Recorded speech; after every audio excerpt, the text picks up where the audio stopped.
Hey guys, so today's a rainy day and, well, what's a better day than a rainy day to do a sketchbook tour? So let's get to it.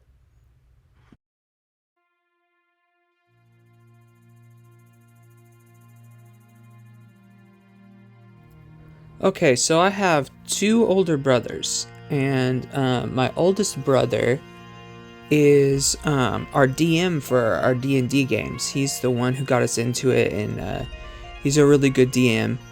But we were playing a campaign, and I think it was like a 2-year long campaign.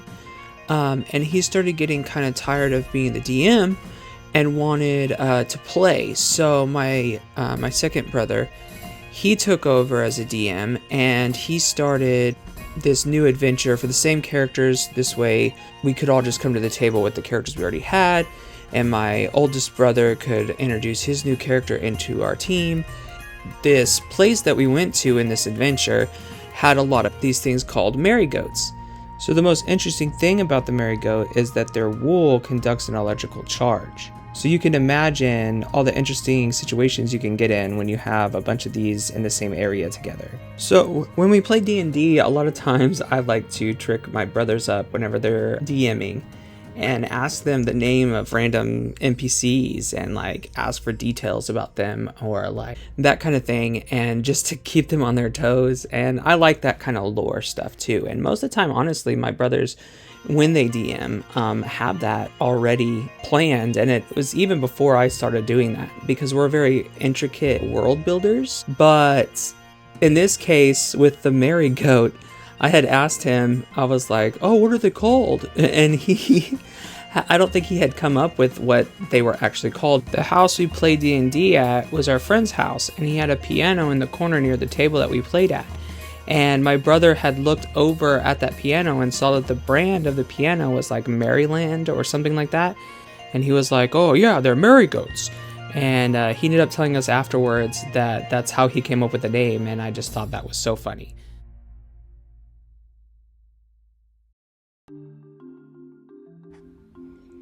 Okay, so next up is the full cat. So this one just pretty much came to me one day when I was basically just staring at a wall. Not really, but like when I sit down to draw, sometimes I just kind of sit and think for a little while before I draw something if I don't have anything particular in mind. So this one came to me when I was doing that, and yeah, so I think originally it was actually supposed to be like a deer with cat paws instead of hooves, but I ended up reversing that and ending up doing this, where it's like the body of a deer or a equine like creature and like the face of a feline creature like a lion. He wouldn't be a very large creature, not like the size of a lion, but more of the size of like a donkey or a deer perhaps. I don't really know what I would use this for. It would probably be just a random creature in the background of I don't know, something fantasy related or sci-fi, like an alien planet. But yeah, I thought it was a very interesting creature that I came up with.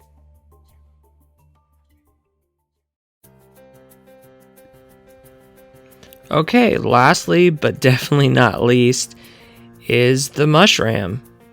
So this guy, I actually had a dream about him. And in my dream, he was very Pokemon-like. Like the whole dream was about me trying to catch him like he was a Pokemon.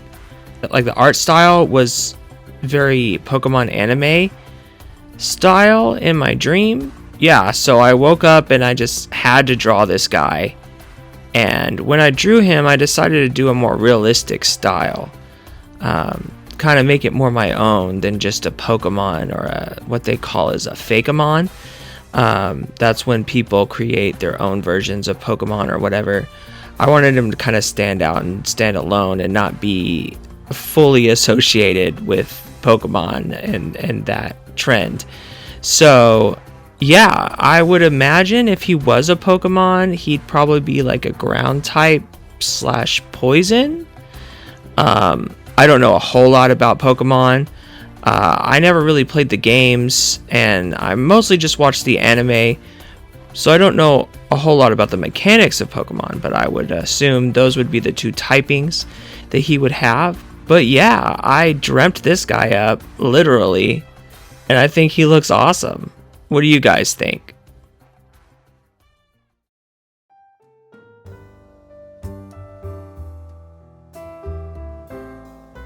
Okay, guys, thank you for watching.